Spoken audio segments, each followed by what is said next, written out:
Hello and welcome to another episode of the Bonus Points podcast. I'm your host, Joe Garrett, as always being joined by Ollie Guy. Hello, hello.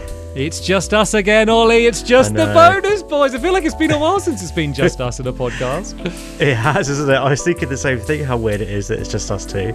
And maybe it will have more of a relaxed vibe because we're not worrying about speaking to like a third person. It might be more of a chilled vibe.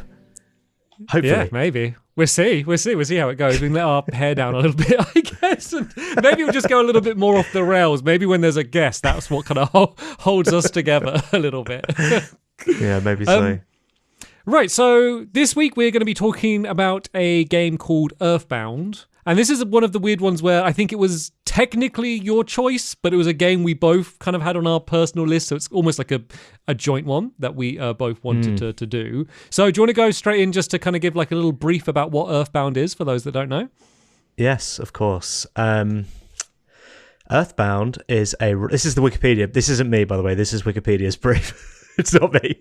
Earthbound is a role-playing video game developed by Ape Inc. and HAL Laboratory, and published by Nintendo for the Super Nintendo Entertainment System, the second entry in the Mother series. It was first released in Japan in August 1994 and North America in 1995. Port for the Game Boy Advance was developed by Pax Softnica and bundled with the first one, which is called Mother 1 and 2, and was released in Japan only.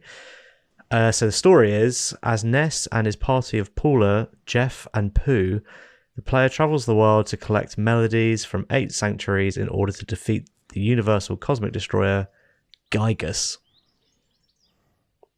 Okay. Is and that so, right?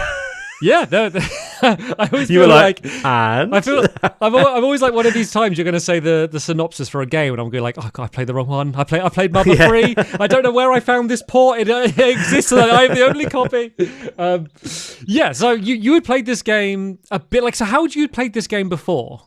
I played it on the Wii U, which was a big deal because that was the first console. proper. Yeah, that was the first proper release, I think, for England.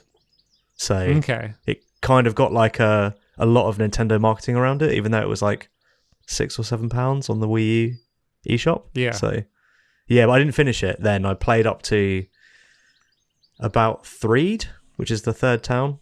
So, yep. So you didn't finish it then.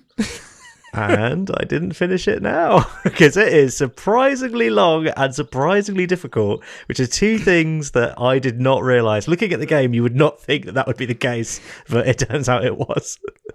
So how long do you reckon you put into it? About 18 hours. I think.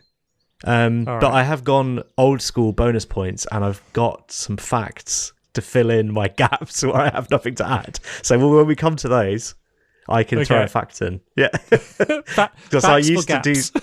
I used to do that. Stay tuned. Do you remember like when we did Onimusha and I was worried we wouldn't have anything to talk about, so I like got loads of facts and stuff. Well, I remember you did a quiz, and I keep waiting, and I think it made another return, and I keep waiting for the return of the famous Ollie quiz, but it's not happened yet. It's not today, I'm afraid. Okay, no worries. Ollie didn't finish it, but I know you did watch kind of like a story recap that kind of explained the ending. I mean, we're not going to spoil the ending anyway, because like unless it becomes really necessary for our conversation, like it's not worth it.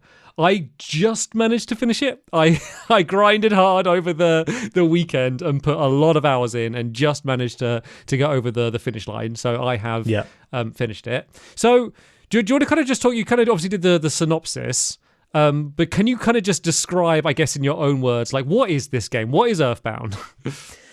It's like a classic JRPG. Like it's kind of similar to Dragon Quest. Like the way you play it, the way it looks, like the battle screen is almost identical to Dragon Quest, but it's set in like, I guess it's contemporary America when it came out. So like in the 90s, it's set in America. And you play as a little boy, and instead of having like a sword or like, you know, the warrior of light, you kind of have a baseball bat. And, you know, instead of having a magical healer, you have this other character with you who like carries a frying pan, and everyone kind of has these psychic powers that are never really gone into that much, not as far as I got anyway. Never really explained why everyone has a psychic power, but so you kind of go from town to town. It tends to be like big towns for an old game, quite big places you visit, and you go along this quest to collect these like sound. I don't know what they're called, like sound waves or like melodies or something. Yeah, you're collecting like parts of a song that and basically to play. When you first start, I don't think you know what's driving you to do it, but as you play along, it's kind of revealed to you. But it's a turn-based RPG. It's just set in the modern day, which made it quite unique. So yeah. What do you think of that as a setting? Like, do you prefer that over like a more traditional like fantasy or like sci-fi setting? The setting of this game was amazing. Like, this game's atmosphere, the setting, the graphics, the dialogue, everything was like, close to a 10 or close to a 10 for me. It was like, oh my God, this is so unique and original, which is crazy, right? Because it's like, should be the opposite of that, but it's not. It's like so unique for its setting. It almost, for me, like it felt like I almost couldn't believe that it was released when it was. Like it feels like an indie game parody of games of that time, and not only just because of like the humor and the fact it kind of like pokes fun a little bit at like JRPGs of its time, but also even just in some of the gameplay stuff. Like it has some really like surprisingly nice quality of life things. Like say if you're overpowered and you run into an enemy, it will just automatically beat them. And then there's like an actual auto fight feature as well, where you can just kind of automatically fight. And then even if like you're equipping like a new piece of like inverted commas armor, it might be like a hat or something, it will show you exactly like, oh, this one's flashing because it's better. Then you equip it, and then it's like, oh, do you want me to just sell the other one because we know you won't want it? And it just kind of streamlines a bunch of that busy work. So that, and how like self-aware it was of what it was, really just kind of feels like, what was this like to play back in the day, like back in the 90s? In 1995, there's a couple of other quality of life things as well, like the fact that you can see all the enemies. So there's no random encounters. Like there's a lot of encounters, but they're not random because you can see what you're running into. And also one thing that you mentioned to me off air, that I was going to say something then, but I thought I'd save it for this, is you were playing while editing a video, and you were saying, oh yeah, I'm playing one-handed. It's because it was designed to be played one-handed. So the L1 button. Did you know that L1 button is the same as the A button? No, so I was playing two-handed most of the time. Okay. But I was but the L button does accept. So you can just play with just the left side of the controller. You don't need the whole thing, which is pretty cool. So I guess, I guess because this was SNES, so I guess you'd use just your left hands. You'd use just the arrows and then the L. That's cool. Because I did see that they were really trying to go for like a different audience. Like obviously back in the 90s was when like video games is for young boys, and that's like the only market we care about. And like it was only like, I guess like Pac-Man and stuff that, was like actively marketed toward like a wider audience. But whereas this, like their intention was to kind of garner like a wider audience for the time. And I wonder if maybe trying to remove friction for people that it might be their first game was kind of part of that goal. Yeah, also this game had a really crazy marketing campaign where it came with like scratch and sniff cards or something, where you could get scratch and sniff cards, and the whole thing was like, this game stinks. It was like the marketing slogan for it, which is just crazy. I mean, it was a commercial, I wouldn't say disaster, but it didn't do very well.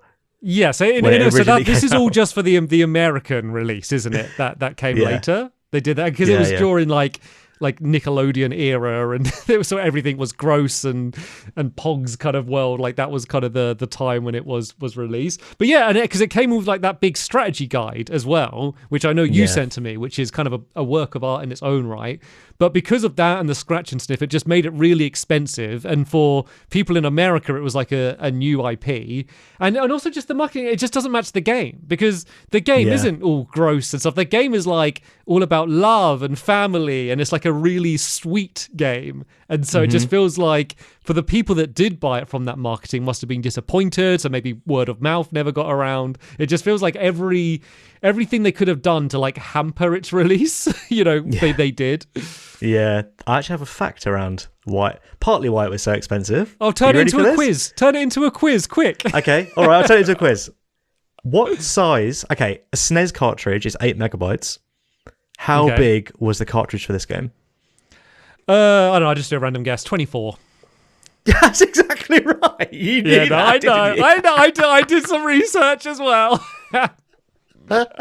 You almost got me then. You always got this. That's a good You were guess. so sure. So I watched one of the trailer for it, like for the US version, and they in like the TV commercial, they talk saying it's 24 megs and has a battery for saving. It's so weird that that's like the big selling points, is because I feel like games used to be like, we think about now like talking about graphics cards and like ray tracing and stuff, but I feel like back in the day they were even more focused on the tech of games rather than the art. And so it was weird that those were like the focus, especially for a game that, you know, at least on a technical level, was kind of behind the times when it was released. Yeah, for sure. Like, it wasn't released that soon before the N64. It was pretty close. Yeah. I think it was like probably a year, maybe less than a year. And I think like graphically, I think it looks nice and it hasn't aged. But I could imagine at the time being like, oh, this is rubbish, like, because it's quite flat looking. I could imagine that, but obviously this means it's aged really well and doesn't really look old, which is great. But yeah, the presentation throughout was really good. What do you remember? What color you picked for your text boxes? And I think it was like peach or something. I think I had like an orange outline. Oh, nice. I think it was. Yeah, I was full pink. And then I watched a video. Obviously, watched this plot summary. And they're different colors. I might be wrong, by the way. If people are watching this and it's blue everywhere, like I can't actually remember what I chose. Yeah, no. Do you think it looks nice in 2023? Yeah. I think it has such a very distinctive style. Like, I think some parts look almost intentionally bad, like almost like I almost like intentionally trying to be childish, like some of like the characters, and they just have like a really big simple smiley face, and then there's like text on like a lot of the buildings, say if it says shop, and it looks like it's all the wrong size, the font, it looks like it's almost like hand drawn, and then even like the perspective is like really inconsistent like throughout places that you're going. And so I think that really works with the style. And then like you're running into these really weird enemies. Like you're not fighting like giant rats and stuff in this game. You're fighting like hippies and like paintings and just random like, oh, a taxi has come to life and is attacking you. And I think the art style, it really looks like this is like from a kid's dream is what you're playing through. It kind of has that vibe throughout. And I think the art style works for that. Yeah, also the those Mr. Saturn characters, the little Saturn Valley, and the way they speak with like their own font, even that's quite a modern thing to be doing, isn't it? Like I've never seen that in a game this old before, where it's like they have a custom typeface for their different characters. That was like pretty nice surprise. I remember there's a bit similar to that in Undertale, where you meet a town, which I think is directly kind of, or not maybe a homage or inspired by that, and they do the same thing with that text. I remember that being like a cool moment in Undertale, and I got to it here, I'm like, oh, this is that. It's like the weird thing where, obviously, and we'll probably talk a bit more about it later, like Undertale is so heavily inspired by this game, but I played them in the wrong order. So I'm like sort of like faux seeing references to Undertale, when obviously it's the other way round, but that's the way it is in my brain. Yeah, well the guy that wrote the game, his name's Itoi. I think he said that he wanted the game to have nice, charming, simple graphics, but make players feel distraught. And that was kind of the like top level line that he told the development team to work to. So maybe there is something in that. I mean, I know the ending gets quite dark. Not like anything, you know, not anything like scary, but like, you know, darker than the rest of the game for sure. So maybe there's something in that. I do know they had a bunch of like technical problems when developing the game, and like specifically like a lot of the environment art they were really struggling with, and so I think that maybe like or maybe it worked in their favor, and we're saying it's so good they went for this simple style, but like maybe it kind of, you know, they were trying their best, and just with like the limitations of what, you know, the technology that they were doing, like, because it had a trouble development. Like it took 5 years to make this game, which might not sound crazy by modern game standards, but for a game of that era, like that is a very extended development time, and it almost got cancelled several times throughout its development. Yeah, also it doesn't run very well, does it? The performance is it's pretty always bad. weird, because we were both playing like the version on the Switch, and so I'm always not sure like how much of that was from like the original, or like maybe it was worse than the original. Like it's kind of hard to judge that. Yeah, my experience of playing old games on the Switch is like 99% of the frame dips are in the original, and they're kept in. So I should think it probably ran pretty badly. It's weird though, 'cause it doesn't look like it should. No, it doesn't matter. It doesn't matter. But it doesn't look like it should by any means. Like, it's always when there's a lot of sprites on screen, like a lot of characters, and obviously, as you said, the enemies you face are in the world, and so, like, I guess that's kind of one of the drawbacks. Like, I'm very glad it is that way, and it isn't random battles, which is what Mother 1 was like. That was random battles. So I'm glad they did it this way, even if it lags a bit, because obviously it's turn based. Should we talk about the combat a little bit? Do you want to kind of explain, because it's in some ways it's very typical, but then I guess in presentation is where it's more unique. So it's kind of like, if you've never seen turn-based or you've never seen this game before, it's kind of like Pokemon in that you select your moves and your moves for your party, and everyone has their turn to do the attack or whatever it is you've asked them to do. And then it kind of rolls back and forth. It has a few unique elements, like everyone's health is on like a rotating counter. So if they get hit and it's mortal damage, so it's going to kill them, if you finish the battle or heal them before the health is manually ticking down, then they'll be saved, which is like, that's a really great cool mechanic. It's like, it's so really funny because you're like, sometimes you'll be like saying like, oh, someone's taking mortal damage. And then you're like, oh, quick, I need to heal them. But then, like, you're like someone else. I'm like, oh no, they're doing the big move that attacks everyone, so it's gonna have to tick through. So I'm like spamming as fast as I can, because it's like real time. The speed you get through the text, you can have a chance to save them. Is such a great mechanic. I kind of feel like I finally got the hang of party-based, turn-based combat playing this game. In 32 years, I've never got the hang of it as much as I have here. Like figuring out when to heal and like stuff like that, or like, because I never normally use status effects in games. I'm just like attack until it's over. But like this time round, I was using like flash, which like stuns them, makes them a bit more inaccurate and stuff like that, which I never any game I never like. Pokemon, I'm just like, any status effects I just don't even learn them. I'm just like, even in Pokemon, I mean, Pokemon is easy. Water beats fire. This is a bit more. No, I mean like, yeah, but I mean like in Pokemon I just attack. So if it's like, you know, there's ones like Tail Whip that lowers defense, I'm like growl and sand attack and stuff. Yeah, I'm like no. Okay. See, I think I was a bit like old you in this one, where I mainly focused on offensive things, and I think because I did struggle with the combat in this. I also think I was quite so that, as Ollie mentioned, you're kind of collecting these like melody things for like your sound stone, and there's, I think, is it 8 you need to collect, there's or 8? 9? Eight, yeah. 8. So you got to collect them, and both Ollie and I didn't realize until the end is that they're missable. And so I got to the end. I got like what would be the final one, and I had 3 left to get. And so I had to look up to go back and get them. But obviously that was whole big dungeons and boss fights I hadn't done. So I think I was basically under-leveled throughout this entire game, which really made some of the longer dungeon sections quite painful for me sometimes. I didn't miss any. I just was like, they're dishing them out so slowly. But then when I watched a video guide to see how much I had, and then I saw that you get 4, 5, and 6 quite rapidly. Yeah, I guess you didn't because you missed them, but you get them all like really close together. So I was probably a bit closer to the end than I realised. But I was also under-leveled. I think with the battles, I'm going to say something negative now. The negativity's coming in. There's too many status effects. And there's too many things that help status effects, and you don't have that much inventory space, and the battles don't last long enough for it to be like, if you're like, oh, I'm going to unfreeze someone using a special herb or whatever, you may as well just smack the enemy, because they will die pretty shortly after you're done. But I think there's just way too many. Like, there's like 2 types of healing. There might even be 3 types by the end, and it's like healing A does certain things and healing B will do like I see what you mean. I thought you were talking about like life up and healing, because they're also different. Yeah, exactly. Yeah, and there's also 3 different types of life up. So it's like there's just way too much stuff. I mean, they're quite simple. It's basically, say you have like an attack. You say you're doing a fire attack.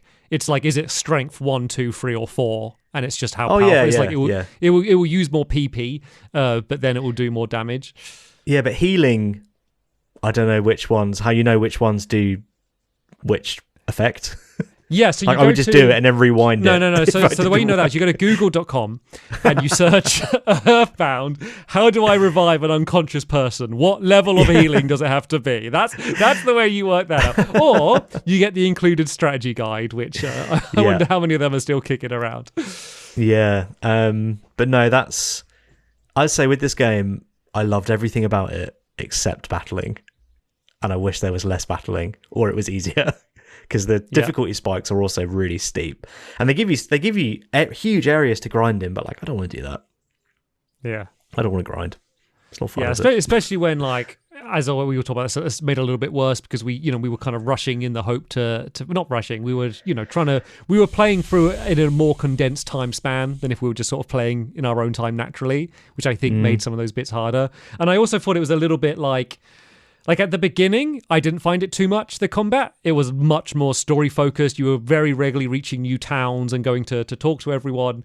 And then by the end, you got to some sections where it was like a big dungeon. And it's the thing where you're like, you're kind of like going between the two of like, do I want to keep exploring everywhere to get all the items, or do I just want to mainline to the end because I'm like, is it even worth me looking to get these presents because it's such like a slog to get through these areas. But I did find that running away is quite reliable, but then you're under-leveled for the next thing, so that's always like a thing you're trying to do a trade-off between the two.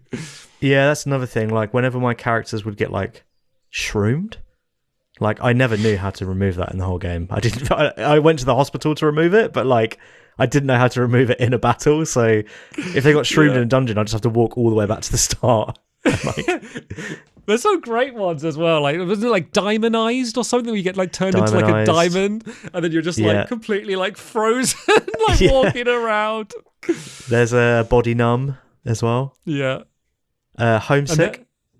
And then if you don't call your mum every now and then on the phone, you get homesick. That was great. Like, and I love that just like, even though it's essentially the same as in a normal game, like getting burnt or getting put to sleep or whatever, like just the wording makes it so much fun. And like, as I kind of mentioned earlier, like the variety of enemies and also just their attacks is like they often do like really weird things, and if you actually read the text of what's going on in the fight, like it's completely bonkers, and that does take the edge off the grinding and all the combat a little bit. And there is one really good grinding spot that you definitely played through it. It's the those like blue cult members. They seem to give you so much. Yeah, that's it. They give you so much experience points when you knock them down. Like thousands and thousands. I don't know why they give you so many, but so I actually like intentionally did some grinding, even though I hate it. But I was like, I have to do it because the game's so hard. So I did it there. And then the other one is in the desert. There's a criminal caterpillar. Did you hear about that? I've heard. Isn't it really rare? It's I've really heard rare. Tales on the wind. I've never seen it. The winds of the desert. It's. I thought it was a mirage. Yeah, I think it gives you like 15,000 experience points. So I looked up a guide on like how to get him to spawn, because he like spawns by some cactuses in the desert, and the guide was like, oh yeah, you walk between these two trees here, then you walk up to this gap in the cave and turn around and come back. And then it was like, I did this for 3 hours, and I was like, I'm not doing that. Like, I am not doing that to get this guy to spawn. That is completely insane. Because it has a bit of a problem with bringing in new characters. I don't think it really knows how to do it. Adding new characters to your party. In terms of like the leveling and how very they're always bad. Pretty useless compared to you. And they get killed in like a single hit. And if they're dead, they don't get any experience points. Yeah. And it's like, because their health is lower, when it's ticking down, it goes down faster. So it's like the odds are stacked against them in order to leveling them up. Anytime it's an enemy that has like, I guess what would be called like an AoE, like an attack that attacks all of them, I'd be like, oh no, because it's like, especially when you get later on in the game, and it's like, oh, this is an attack that would do decent damage to me, level 90 me, like old poor Paula, like she's gonna get messed up by this because she always has so little health compared to the others. It is like a struggle. So I really kind of was like, Ness is like, he's my hard man. He's the guy dissing out damage, and everyone else there is just supporting him. They're buffing him, healing him, like keeping the team alive, while Ness is the one like doing some actual work. I think that's the way to do it, because especially characters like Jeff, they're not very strong. Like, no matter what weapon I gave him, he was always doing like 1 damage. Unless he had like a bottle rocket or a bomb, like an item. He's just not very strong. Like, he was good for spying, but that's kind of it. Like, didn't have much else to do with him, which is a shame, because like he could have been quite cool being this like intelligent character, and the way that he fixes the items overnight as well is like a really cool little touch. The game's do you want to explain that? Do you want to explain that system? Because that is cool. Yeah, so you get we pick up broken items, but you don't know what they are. Say like broken pipe. And then as long as Jeff's intelligence is high enough, and you go to sleep in a hotel or something, because you sleep to heal, when you wake up the next day, it's like, oh, over the night, Jeff has been working on the broken pipe and it's now a pipe bomb or something. And like, that's quite a cool little touch that I've not seen replicated anywhere else. Although I did in not Happy Village, Saturn Valley, because there's a free hotel there. I did just like go in, sleep, come out, go back in, sleep until he'd fixed everything. Because I was like, he's like, stay up all night. You're grinding. You're gonna get this done. Yeah. I think that mechanic's fun because I didn't know that how it worked. Like, I just picked up broken things. I think if you click help on them, it just says like, oh, maybe he'll be able to fix it sometime or something. And then I slept and it was like, oh, overnight he had like an idea for how to fix that harmonica or whatever, and he's turned it into a bazooka. He's like, okay, well done, buddy. This feels like one of those games that will be like, we talked about Death Stranding, where there'll be like a 2-hour video, like little things you didn't know about Death Stranding.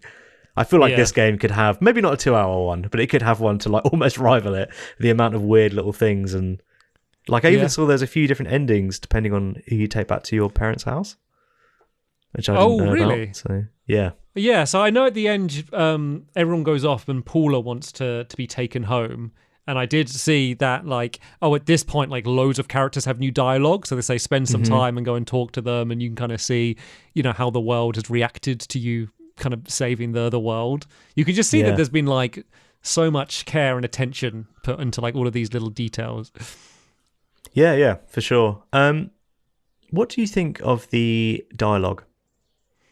I mean, that's the best bit, I think. Like the humor, like when you arrive at like a new town and just going and talk to everyone and just the mad things. Like, have you written down any quotes or any like favorite moments from things that people have said? Well, Everdread was my favorite character because he pops up a few times and I really liked him. He's the like gang leader. I don't know if you remember him from the park, and then he appears again later on. Red, like big black beard. Is that him? Yeah. He looks like a pirate. Yeah, he was great. Yeah, isn't he like standing on the roof of like his and then he's like, and then he's like in the street and they think he's dead, and he like gets up and like stumbles off. Oh yeah, outside the cafe. Like banging into everyone. Yeah, he was good. Also, there was a dog quite early on that was like, he said something along the lines of like, I'm possessed with the mind of a game developer, and then he like tells you like how to save it or something, or like tells you like how to level up. Which is quite funny. And then there's the exit mice, which are like mice with like signposts. Oh yeah. And you can, if you're like in a dungeon, you can use them to get out. But you speak to their mum. They're like, take my son with you, like he'll help you out. And it goes something like, he's a tough boy, just treat him like an item.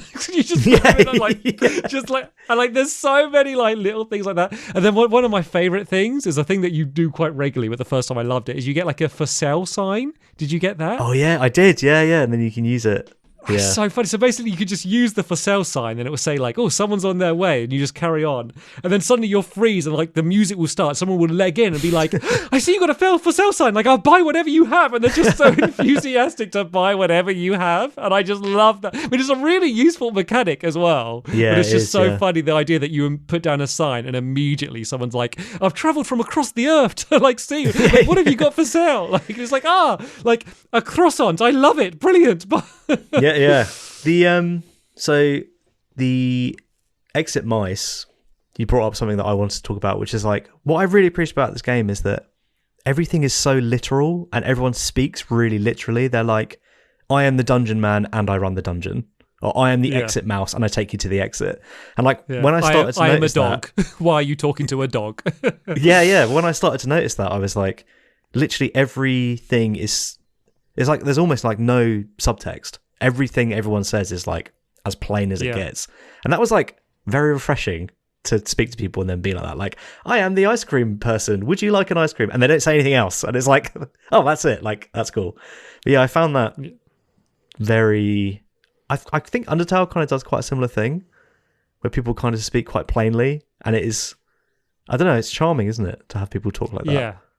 I do wonder, because obviously, like, this game was made in Japan, and there was quite a gap between the Japanese release and then the US release. It never made it to Europe, which I didn't know about. Like, I just assumed I had missed it.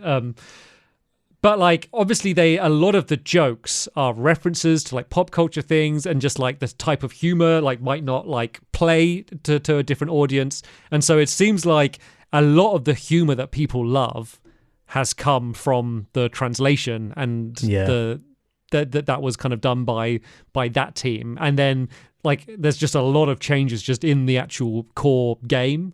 Like, I know they cut out basically any references to like religion. They had to change like some of the designs of the characters. They had to they took out alcohol, so now they're all getting giddy off coffee, at the cafe, like things like that. So like I would be curious to like almost get like another translation that's just trying to be more faithful, just to get an idea. Like, I know it probably wouldn't be as good, but like I want to know how much came from the the original designers compared to like the translation people. I think it was translated like 99% by one guy whose surname I can't remember. His name's Michael something. Maybe we should honor him by using his actual name. Marcus Lindblom, his name was, or Lindblom, I guess. And he pretty much did it on his own. I think there's a Japanese lady who sent him over like some of the more complicated stuff, but like, and he said it was a glass half full attempt at translating it. That's what he said, which is quite nice. But yeah, he did 14-hour days for like a year to translate it, because he was just doing so much time. I also know he wasn't sent the game.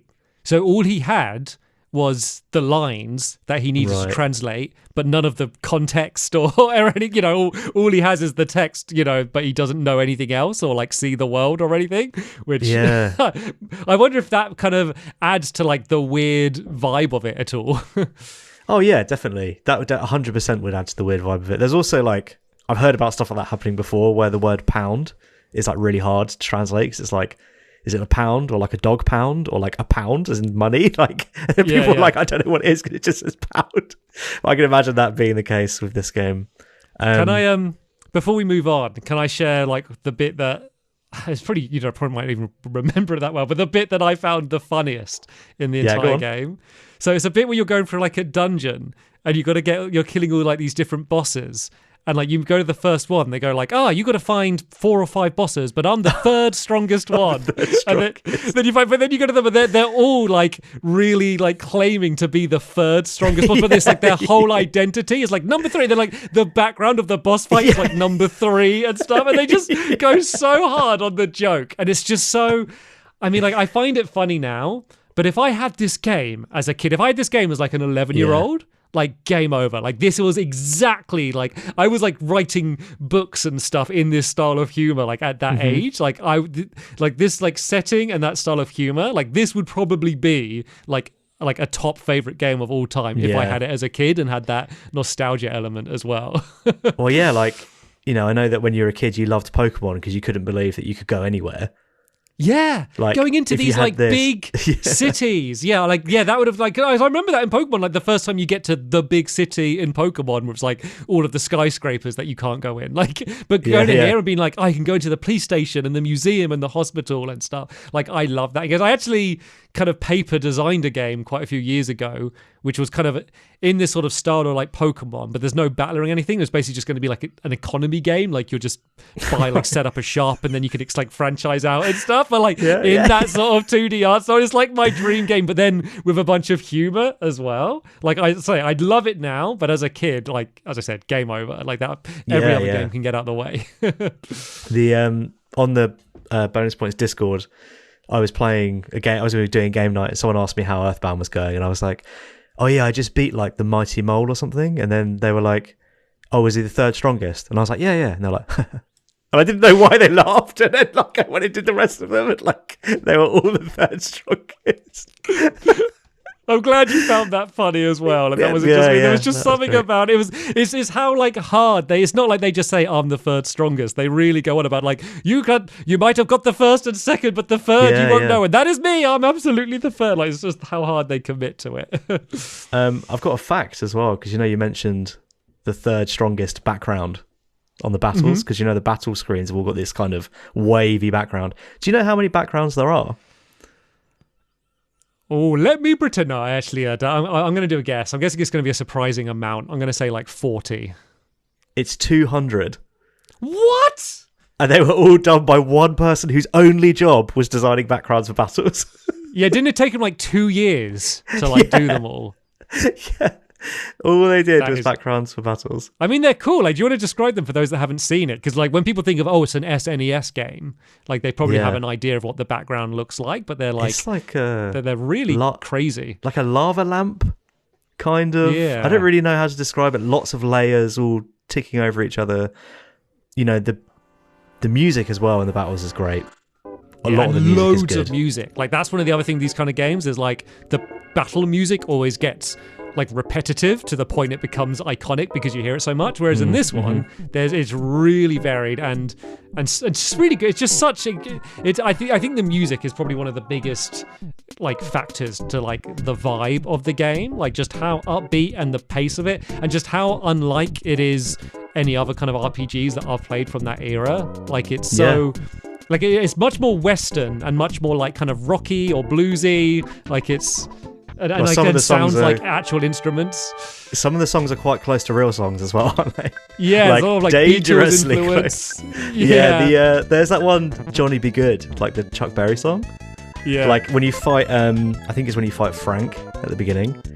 And it's like, I was like, oh my God, you've just ripped it off completely. Yeah. And then you got the whole, like, what they called? The 5-way. There's like the Runaway Five.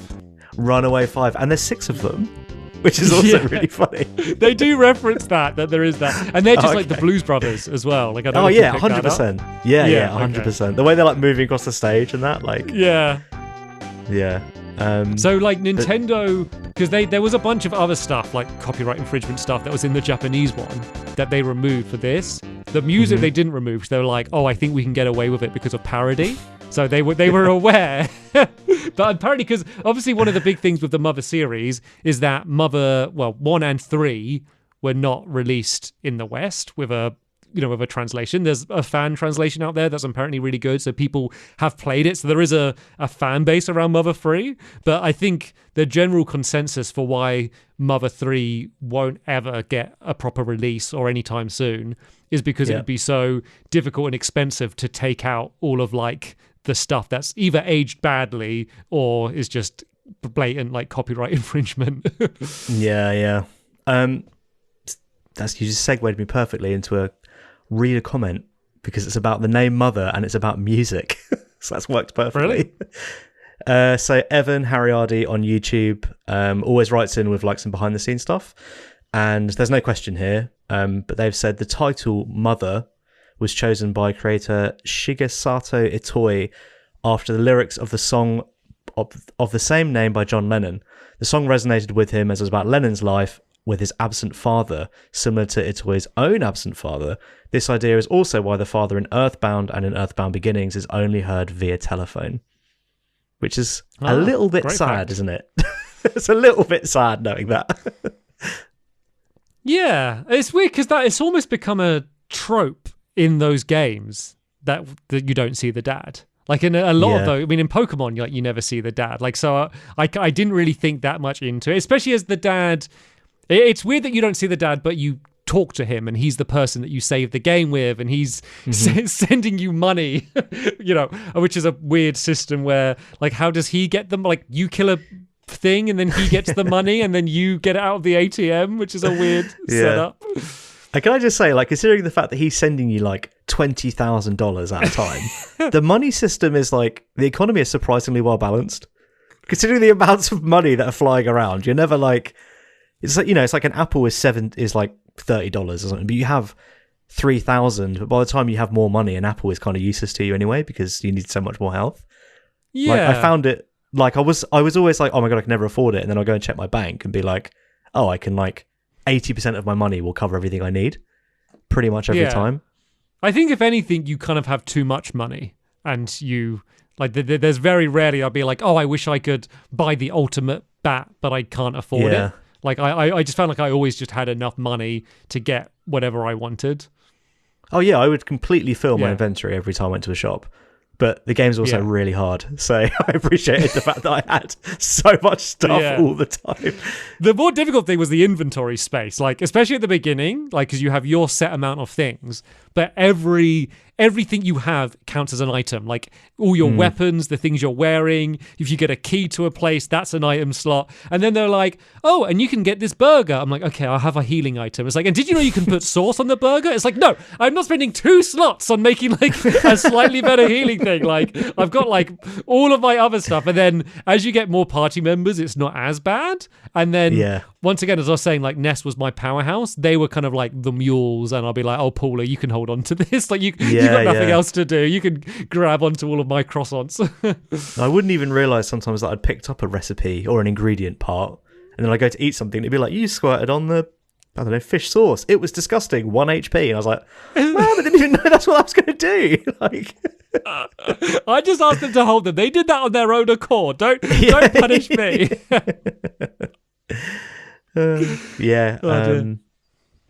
But no, just great attention to detail.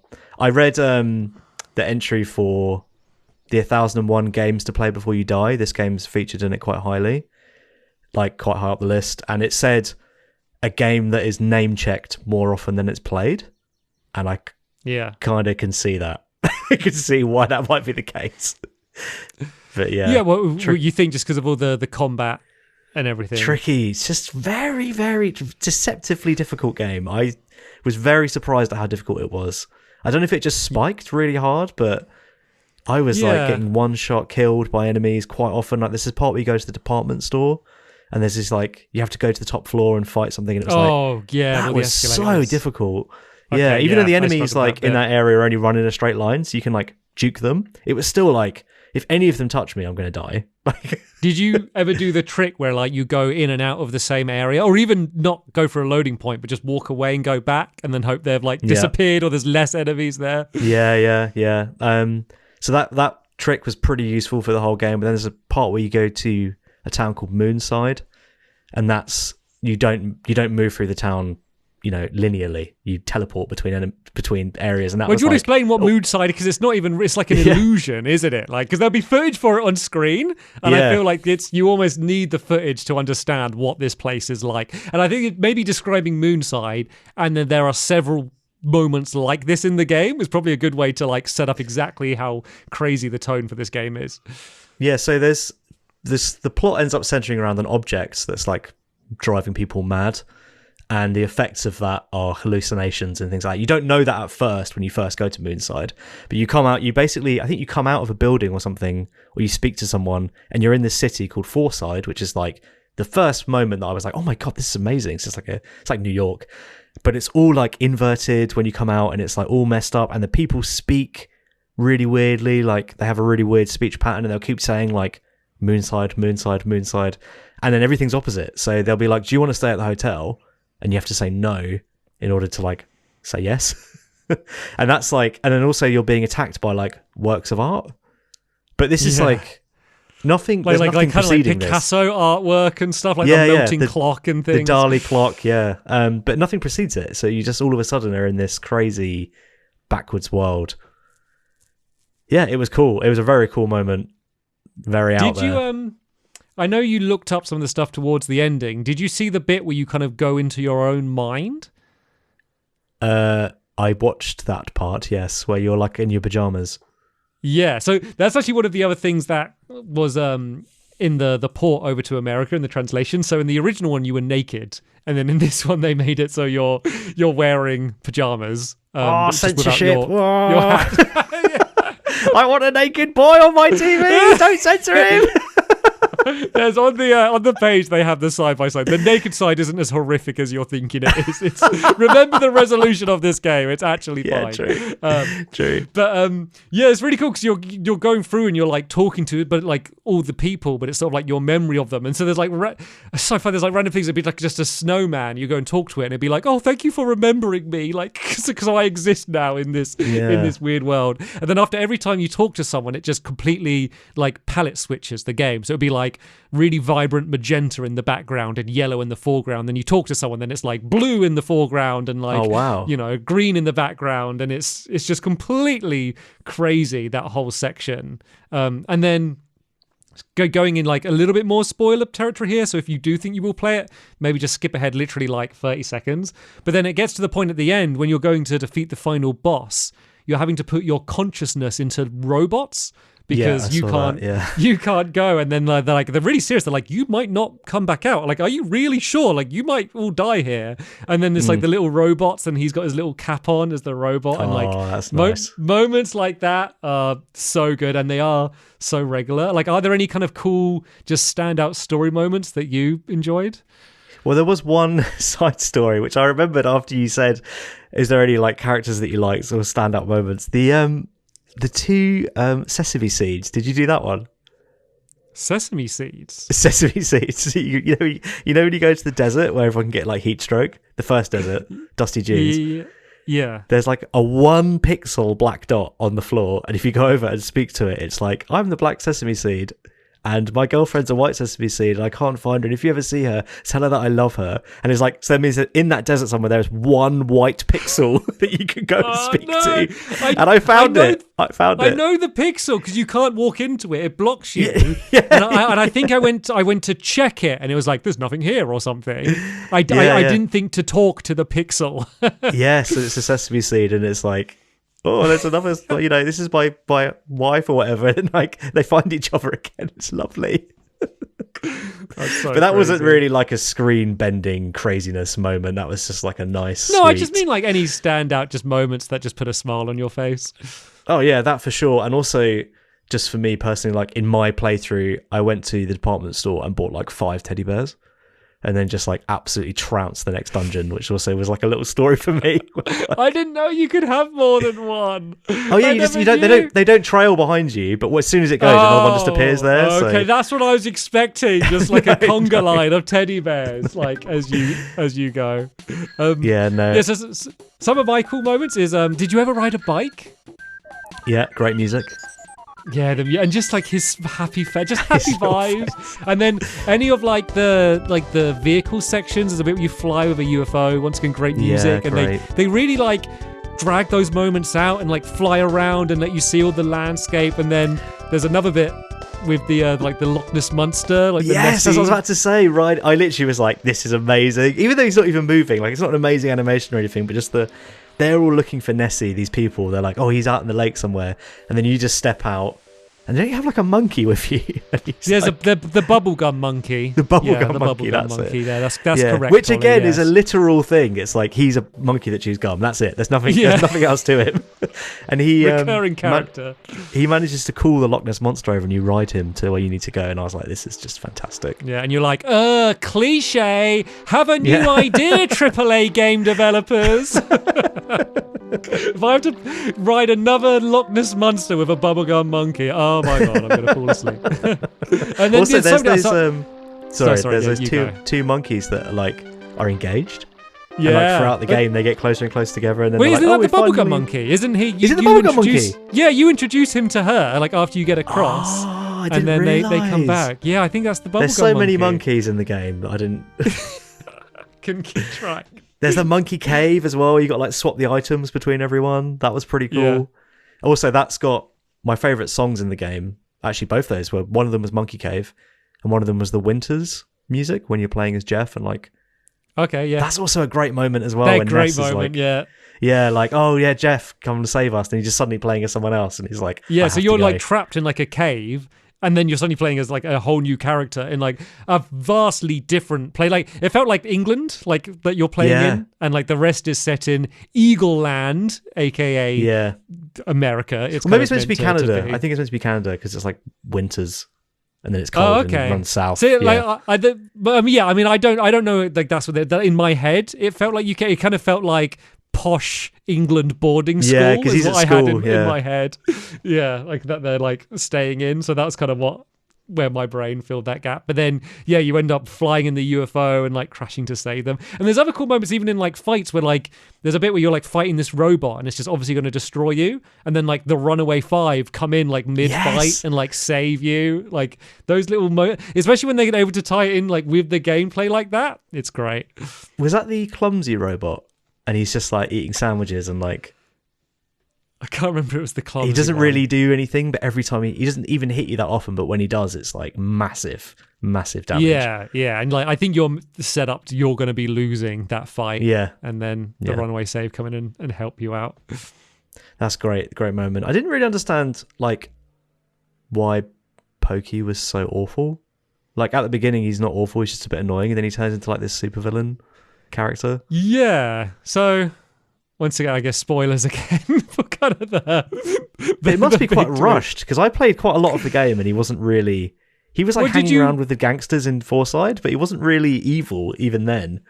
Well, did you run into him when he was like the CEO of that company or whatever in his like big office and his dad was He takes a helicopter, yeah. Yeah, I guess you have to see him there. Then he like steals your helicopter. Like he's on a gradual trail of like being evil throughout. And then it kind of, I guess it does take a big jump at the end where he's kind of helping Gygus, the overall villain. Yeah, because it's quite rushed. That the game's pace is quite weird as well. Like it is cool, you see all this new stuff, but it is very backloaded. I kind of feel like once you get Prince Pooh, it kind of steamrolls to the end. From what I watched, because I only just got him, and then I couldn't beat the plague rat because Pooh kept dying, so I couldn't level him up quick enough. So I didn't see any further than that, but except for this video. Yeah, like because Gygus is like the main enemy, and they're not even really like, let alone shown or met. Like they're not even really spoke about much. Like it much more felt like the game was, I'm in town A. How can I get to town B? That's what like most of the game felt like. It didn't really feel like this overarching evil that you're trying to make your way towards, until like I got to the end and I was like, oh yeah, now suddenly everyone's really talking about Gygus and me saving the world. But I think that's like it's like we're here to have fun, and even when like you're leaving your home with your mum, they're like, yeah, go run along and like you'll save the world. And the way everyone like talks about you, like, oh yeah, you're like this kid, and then people like talk about like you're the chosen one, but no one really knows why, and it just doesn't need to be explained. It's almost like doing a joke on those kind of stories as like the chosen one to save the world, but like you're just like the most generic stereotype like American kid. Yeah, it's the same thing again. It's that literal way of telling a story and speaking, where it's like, just don't think about it for longer than 5 seconds because it's done. Like this is it. There's nothing more to it. Can I say a quote that I think you're going to love here? So this is from Zero Punctuation. I watched the video he did on Earthbound, and he said, it's like it's been made by children and not for one. And I was like, that sums up exactly the vibe of the game. Yes, that's 100% true, isn't it? That's bang on. I mean, yeah, it's a great game. I don't know if are we gonna jump over to the list now? Well, was there any more questions we didn't get? So Nap Staffin on YouTube asked, does this game stink? It does. I can confirm it does not stink. And what did you think of Master Belch? That whole section was weird. Yeah. Is that just the green thing? Like he's just like a pile of sick or something, isn't he? Yeah. I mean that bit stung. That I feel like maybe like they showed, like they gave a demo of the game and it was just that section, and then the marketing team went wild. That was my thing that I don't like in games, of like the characters go and do something unrelated, and it's like, oh, we go and do Master Belch bit, run around his base, whatever reason, and like, oh, we go back to the main story now. Anything else? Yeah. We got Sakura Noble 3371 on YouTube. It says Pooh is kind of terrible. So another agreement. Just to play as the and the whole activation of Pooh coming in and just wasn't very good. It's a shame because I didn't like the activation of Pooh either, and I normally do. Yeah, it's a shame because when I was looking at the game and like I saw pictures of Pooh, I thought, oh, he looks cool. Like he looks like a hand-to-hand character who has a little karate outfit, and he was just terrible. So Yeah, so he did his big thing is he could mirror an opponent, and then he would basically become them and do their attacks back at them. But like you were kind of saying earlier, the fights either don't last long enough, it's not worth it. It's like you would mirror them, and then but the other will have killed them by the time. Unless it was like a big fight against a boss, and I'd mirror them, and it would just fail every time to mirror them. Yeah, so it's like he's not like it's not effective in the quick fights or the long fights. But he was another like pool of PP in order to like heal people, which I kind of appreciated. Like he'll do all the healing, so then I can use like my powerful attacks with Ness. Yeah. And the last one we got, well, not the last one, we actually got like 30, but a lot of them were about Undertale. Textbook Duck on Discord asked, do you think the turn-based combat system holds up against modern games? Do you want me to answer that, or do you have any thoughts? I think it's a little bit antiquated, personally. Like this version of it, not turn-based generally. I just think this particular game feels a little bit antiquated. Probably the only area it does is in the battle system. Yeah, like I think turn-based, like I generally aren't the biggest fan of turn-based. Like if it's something like, maybe it doesn't really count, but something like Into the Breach or something, like I kind of, that sort of thing where there's a bit more like depth. Or even Octopath Traveler, I thought is probably, for that sort of traditional style, I think that is a really fun, engaging turn-based game. So I think there is absolutely still a place for it. I think this one is a little bit too simple for what you're doing, but then also not easy, and so it's almost the worst of both. Like like one side needs to give, I think, for me to personally find that to be like the good part of the game. Yeah. Also, I want to see the characters in the turn-based fights. It's such a shame you can't see them. Like even in Mother 3, the backs of their heads are there at the bottom of the screen, so even that's kind of like a bit more. But yeah, it's a shame not being able to see Ness doing like one of his psychic moves or something. Yeah, cool. Well, I think it's because they wouldn't have been able to do any animations or anything. I think it would have just been like a blob doing that. Like I don't think they were gonna like. There's not many effects like that happen really when you're doing a lot of the moves, and if they're just sort of an abstract like line appearing on the screen. Doesn't stop the Pokemon team though, does it? Well, no, I mean, even like those early ones, if you did a sand attack, it would be an obvious sand, or like the bubble move where it's like bubbles going, like that was like the first ones on the original Game Boy, and even that I think is a little bit more specific and in depth.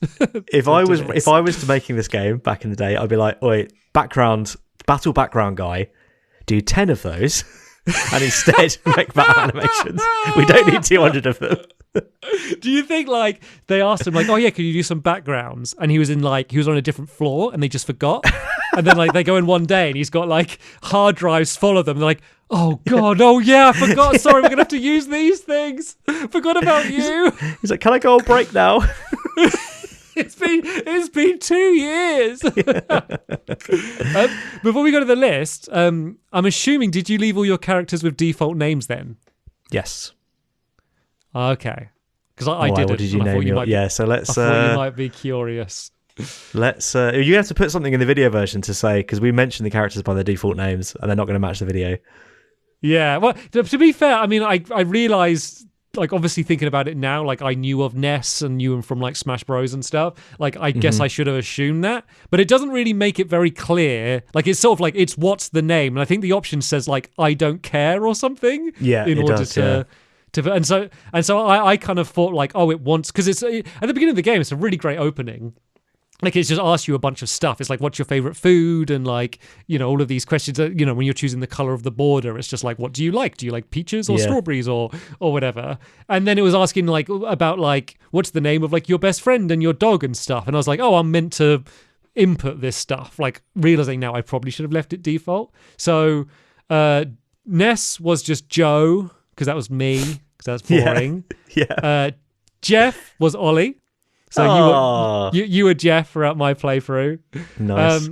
And then Paula was Frog and Pooh was Toad. Just because I was like, I'll give them slightly silly names. I'm not going to be childish and make them rude because I'm recording this for the video podcast. Oh my god, that's great. So what did you... Isn't there a bit where it's like, what's your real name? What's your actual name? You holding the controller? Yeah. What did you write Stampy for that? Oh, okay. Because I was like, what else am I going to do? That's another thing. Lots of fourth wall breaks in this game. And that's a really weird bit when they're like, no. Like, I mean, you, like the player. Like, what is your name? And that was a little bit like, little tingly shiver down your back. Yeah, I mean, that for the time, that would be very crazy, revolutionary. Like, obviously now Deadpool's doing it every 5 seconds, but there used to be a time where that was like crazy. But it's not like that. Deadpool, like that's like the gimmick, that's the joke. But like for a game that isn't doing that much, and to suddenly be like, "Now, what's your name?" No. I'm saying it's your name. It's crazy. Like, I'm saying it's crazy. Like, it's cool. But I'm saying that's crazier than Deadpool. Like it's sort of. And then there's a bit as well where I think you might have got it where you're walking through a cave, and then there's like text like scrolling on the back of the cave for like Ness's thoughts. Yeah, it's cool. That was creepy. And then Pooh's meditation as well. That was proper creepy. Oh, I messed that up the first time when the girl comes over and she's like, you have to leave. I just got up. And then I was like, oh, what are we doing? It's obviously a test. I need to meditate. Yeah, no, that was super weird. There is a dark side to this game, a dark tone. Yeah. But no, I think overall, I'm a fan of this game, but I don't need to play it ever again. I don't need to finish it. I've seen enough. I've played enough. I feel like where I got to, if we weren't doing the podcast, I still would have stopped where I stopped because the difficulty spike was just... I think the fact that I was using a bit of a guide as well is like I was missing a lot of the kind of aimless wandering that would level me up. So I was especially underleveled. Like I did see a bit in one of the guides that was like, oh, don't do this fight till you're level 40. And I got there and I was like 31. And I was like, I'm not grinding for what would probably be about 200,000 experience points. Like there's no way. So just buy a bunch of bottle rockets and then and do it that way. Buy a bunch of bottle rockets. Or actually, I think there was a fight where I was supposed to buy a bunch of bottle rockets, but I couldn't. I think it's in the department store because the department store had closed down. I couldn't buy any bottle rockets to finish the boss off easily, so I just had to like use the switch rewind every time he did an attack until it said he missed, so that I could beat him. Cool. Shall we go to the list? Yep. Let's put Earthbound on the list. This feels good, you know. Like I feel like we're getting back to bonus points core. We've been flirting with doing like popular games for a little bit. But now we're going but not just this episode, but our next few, we're like going right back into like cult classic status, which is our bread and butter. Like this feels good.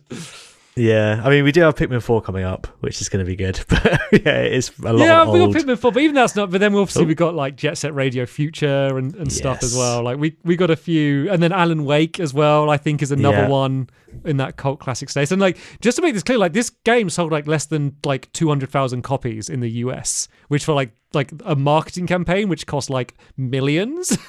Yeah, like, it was a flop in the US at least, and wasn't a major success in Japan. And it is like, as kind of you were saying, Ollie, it's a game that's kind of just become part of the consciousness thanks to Ness and Smash Bros, and then just people like us, I guess, talking about it. It's kind of it's webs have spread, but I do think not that many people have played it still. Would you play Mother 3 if you could get a translated version? Yeah, oh, absolutely. Especially if I could get like a version on the Game Boy Advanced. Like that would be really cool. And also it's sort of the game like Nintendo ain't going to make a game like this ever again. Like it's too... I wish they'd remake this. I wish they'd remake it. Like, yeah, I mean, a remake isn't impossible. But like I always think about what you said about Animal Crossing and how you say like you kind of haven't jibed as much with the new ones because they've kind of like sanded off some of the jagged edges and it's been a little bit too smooth. And this game is like, it's built out of jagged edges. Like if this shape is like it's like in the shape of a star. It's all jagged edges and it's not all like that Nintendo polish and fine tuning. Like there was no focus group. This feels like a team were allowed to make exactly what they wanted to make with the constraints of technology and time. And there was no oversight from bosses, or there was no focus groups or looking at trends or what's popular. They had a vision and then they were able to make it as good as they could. And I feel like for the budget of AAA games now, that just doesn't happen. Like that's only in the indie space that happens. Yeah, I mean, there's a lot of indie games inspired by Earthbound, to be fair, so that is well covered off at this point too. Yeah, but this would have been like, for its day, like AAA standard. You know? Yeah, this would be like The Last of Us. Yeah, exactly. That's what I'm saying. I would love and I get people moan saying, "Oh, there's no imagination." It's just no. They just hire 1,000 people, and if they have 2 duds in a row, they have to fire them all. I get why they tend to play it safe in AAA, but I'd love to see what would Nintendo if they said, right, you have 300 million to make a game like Earthbound, or just anything you want. Just ask one person, doesn't even have to be a developer, could be the cleaner. Just say, you can make any game you want, just make it. I just want to see what would happen. Anyway, list. Where's it going? What are you saying? I love this game. I think this was great. I think if the combat was more engaging or there was less of it, it would be really, really high up. Yeah, I prefer it as a vibe and a setting to Undertale. Wow. And I don't even mean you spoke a specific of writing. I like the fact of this look at mostly suburban America through the lens of Japanese developers, who are probably a decent amount of them hadn't never been to a lot of the types of places that they were creating, and just the strangeness of it. And I think also it just has the fact that it's old just kind of makes it helps the tone a little bit, the fact that it isn't doing it for a bit, it just is it. And also the added thing of it being old and you're playing as a child is an added nostalgia. Even though you don't have nostalgia for it because you never played it, you kind of do. It's I don't know why. I did. You played things adjacent to it, so you kind of look at it through that lens. And it's the same as they might make a film now and they're making a new Die Hard in the same style as the original Die Hard. It was that was the thing that this is trying to be. And I think that goes in its favor. But I think the combat is infinitely better, and I think overall Undertale has funnier writing, and I think I probably overall enjoy Undertale. I think just has more depth. Definitely. So I think I probably wouldn't put it above Undertale. Okay, there we go. I've done a bit. Now can you do a bit? I'm not going to commit to a place yet. I was thinking probably around Humanity, Walking Dead area. Oh, that's top 10 area. Yeah, I think this is a top 10. Even though I don't need to play it anymore, and I didn't finish it, what I did play, I did really enjoy, and I was playing it a lot. Considering I didn't finish it and I was playing it, I think if this podcast we had a month to finish it, I would have done. But I just ran out of time. But the vibe is just so good, and it still feels fresh today, and it's almost 30 years old. It's almost 30 years old, Joe. But if we say compare that to Humanity, where it's the vibe is great and the gameplay is great, I feel it's not going above Humanity. Maybe 10. You said maybe Earthbound 10. Walking Dead area, and Humanity Walking Dead. I would say below Humanity. Okay, I mean, it's shoulder to shoulder with it. I'm not saying directly, Humanity's better. I'm just saying I think the difference is, all of the games in the top 10 have, they've got, kind of almost all bases covered. You think of the old archaic way they used to review games, where it's graphics, sound, gameplay, replayability, whatever. All of those different categories are, 9 or above. Whereas I think Earthbound is, tone, writing, I don't know, I'd even include the art, that's all really high. But then it's also got a bunch of 5s and 6s as well, and the 5 and 6s, a lot of that is as much of the time spent in those aspects of the game as the really quality time, and I think that has to knock it down a little bit. What about this versus Walking Dead though? Because Walking Dead is much the same, where it has 10 elements, but a lot of them are not 10. Yeah, but the elements that you're engaging with and playing, the bad bits of Walking Dead don't really affect it that much. It's still fine. The story's still great, the decisions are still interesting, the voice acting is still amazing. The fact that it's a little bit buggy and it's got quick time events that haven't aged that well, that's fine. That doesn't hurt the experience. But when I have to spend I don't know, 50 minutes struggling through a dungeon with random battles with brainless combat, that that hampers the experience in a bigger way. And it's amazing that the rest of the game is so good that despite the combat not being that great and being a little bit basic, it is still so beloved by so many people. Yeah, I think that's fair enough. I'm not going to argue with that. Why don't we put it... what about at 13, which would put it under Undertale by 1 and above Yoshi's Island? Because it's kind of nice. Yeah, I mean, together. Undertale is better than this game. There's no doubt about that. Undertale is better, so I think it needs to go under Undertale, doesn't it? Really? Okay. So maybe under Undertale and above Yoshi's Island is perfect for it. Yeah, and it is nice them like hanging out. It's like, you know, like, oh, grandfather, you've joined me. Yeah, I mean, no matter which way you cut it, Undertale is better, I think. The vibe of Undertale is a bit weird, but not bad. It's not a bad vibe, is it? Yeah, So- but obviously, like, we are aware that like Undertale doesn't exist without Earthbound, you know, but Earthbound exists, and therefore Undertale exists, and so we can directly compare them for the time that we had playing. And as I said, I do think Undertale, like, I know you didn't have the best experience with it, but like the multiple endings and all of like, you know what you were saying about like there could be a YouTube video talking about all of like the secret stuff that you could miss. I feel like the video for Undertale is like 5 hours of that. Oh yeah, which I mean, only scratched don't get the me surface wrong. of it. It was only the very, very ending of Undertale that I thought completely fumbled it. Up to that point, I was having a pretty good time. So Yeah. it was only the absolute fumbling of the Photoshop flower, whatever it's called, that's like, Flowy. yeah.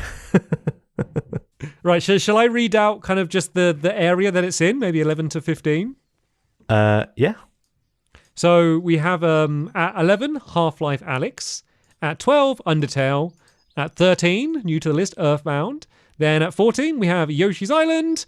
And quite a nice little group there, actually, of like There friends, is, yeah. isn't it? And then at 15, out of nowhere, we have Subterra, the board game, which kind of ruins the vibe, but Well, there's happy it's there. maybe there's a cave element there, because Earthbound, you spend a lot of time in caves. Yeah, and then Undertale, obviously, and then okay, it doesn't really work so well with the others, so we'll move on. And right, so well done, Earthbound. I mean, the fact that this is a game of that age going up against like games that have just come out, and we, you know, neither of us have nostalgia for this game. We were just, this is the game on its merits as it is today. The fact that it's like a game that was a commercial flop, didn't review very well, and is now considered like up there with like Yoshi's Island, Undertale, Half-Life Alyx, and Subterra, the board game. Like, very impressive. So well done, Earthbound. Well done, Earthbound. Very happy with that. Done, Earthbound. I feel like I'm a big Earthbound fan now, you know? Like, I was looking at the little... Have you seen the little PVC statues you can get of the little Earthbound characters? No. Like, they're the ones from the... You know, in the strategy guide, they have... I don't know if you saw, but in the strategy guide, there's, like, plastic models. You can buy those. Like, the actual ones. And they're, like, £6. Yes. I think you don't get the card saying, like, your ID saying that you're a big Earthbound bound fan until you complete the game. I feel like you got to finish the game to be considered a big Earthbound fan. You got to finish the game. No, not in. Maybe if I could get like a ROM hack that makes the battles easier, I could. Yeah, I saw a YouTube video of someone talking about it, and it's like my favorite game now. I'm a fan. They really liked it, so do I. It's actually like the ending's really nice because the whole way through, another great thing is like the picture guy who just like suddenly you freeze and you don't know why. And what's going on? The music comes in and this like little guy in a hat like spins down from the heavens and takes your picture. Like you can probably assume what the payoff is for that. Well, I know what it is. They show you the photos at the end. Yeah, like, which is great. credits, And the music that plays, like I'm like, yes, I feel like I've been on a big adventure. Like I feel like I remember like all of those fun times. Like it's so lovely. Such a nice vibe. Couple of moments like that in the game where like you share a coffee with someone and it's like, you've been a long way, haven't you? Like it comes up with like a text yeah, roll. like really slow scrolling. Yeah, which is just cool. See, I'm a fan. I know about the text scroll. Not everyone knows about that. I've got the text scroll figure. I'm a fan. I did the opening. Yeah, it's great. I did the opening. I played 18 hours of it. It's just insanely long and difficult. No, I'm pulling your leg. Yeah, I was going to say, like, you're dragging, like, half our audience who love watching Let's Plays. People that watch Bloodborne Let's Plays, they'll say, oh, yeah, Bloodborne's my favourite game. Ollie, stop shaking your fist at me. It was I was making a joke, okay? I obviously pressed the right buttons. I was only joking. For those in the audio version, he's ripped his shirt off in anger. He's bright red right now. You might want to watch the video version to see that. Anyway, what's coming up? I've got the list here. Would you like to hear it? You tell me. You tell me. So, Jet Set Radio Future, August 11th. Pretty excited for that. That was, people say like there's a seminal piece of art in your life that like turned you into the person you are now. Jet Set Radio Future is that for me. So yeah, have you ever played it or just heard of it? I watched two blokes talking about it on YouTube. Did you see a picture on the bus? Yeah. I've played that game inside out, back to front, mate. I've finished it multiple times. Right. After that, we got Pikmin 4, which is August 25th. Then we have Alan Wake. We're playing the remaster on September the 8th. And then after that, we actually have the next one confirmed, if you're happy for me to share. Yeah, as long as our guest is committed. They're committed. The next one after that is XCOM 2 on September 22nd, which is going to be another, we might not finish it. I might not finish it, 30-hour game. I might try and start it soon and like play it little bits in between. Just to, because I think that's what helped me with Earthbound is I started Earthbound early. Oh, did you? Okay. Yes. I started it early and I had a lot of trips, so I was like playing it on like planes and stuff, like while traveling on trains and stuff. So I think that helped me out, and so I think I'm going to start XCOM 2. So XCOM 2, is that like Xbox One, PS4 generation, then obviously PC? Is that? I think so. Oh, it's actually the generation before, but I think it's ported to Xbox One, PS4. Oh, is XCOM 2? Is that 360, PS3? I thought that was just Enemy Unknown. Okay, cool. So it's available on modern platforms. Yeah, and it's probably pretty cool. cheap, I should think. Mm-hmm. It's pretty old. Yeah, cool. So that is what's coming up. That's everything. Cool, brilliant. Also, this is the first podcast that we have done since Blood Brothers has been released. So Indeed. Good news, we will stop begging for Patreons to reach our goal for us to do Blood Brothers because it is out. You see that as we're recording this, there are 3 episodes out already and a trailer. If you are just kind of coming across this one because you're an Earthbound fan or you're interested, it's basically Ollie and I playing through Bloodborne. Well, Ollie playing it and me kind of being his little guide as we go through. Really lovely response. So just want to say to everyone that either signed up just for this or signed up anyway, thank you all so much. Like, the Patreon is the reason that we made that series, and it's kind of what funded every aspect of it, and then directly people that we've met through the bonus points in the Discord contributed like a load of parts to it. And so we're just having a great time with it. Even if you think you might not be into Bloodborne or anything, like maybe just check out the trailer or the first few episodes. Like, it's just been a lot of fun. It's very lighthearted. Ollie's doing really well. It's not like an anger fail montage or anything. So thank you everyone for making that series exist. And if you haven't checked it out, maybe you should give it a little look-sees. If you call me a Bloodborne fake fan, it will be an anger montage. Let me tell you now. I'm a huge Bloodborne fan. I've killed 2 bosses. Yeah. I've talked to my mate about it. He really likes it, so I do as well. But if you want to see what a funded Let's Play looks like, check it out, because that's probably one of the things I'm most proud of, is that it's elevated. It's a bit elevated. So that's everything. Thank you, everyone. Cool. Awesome. So thanks for listening. We will see you in a week where we're doing Jet Set Radio Future. And apart from that, hope you all enjoyed listening or watching to this one, and we'll see you then. Bye. Cheers. Bye.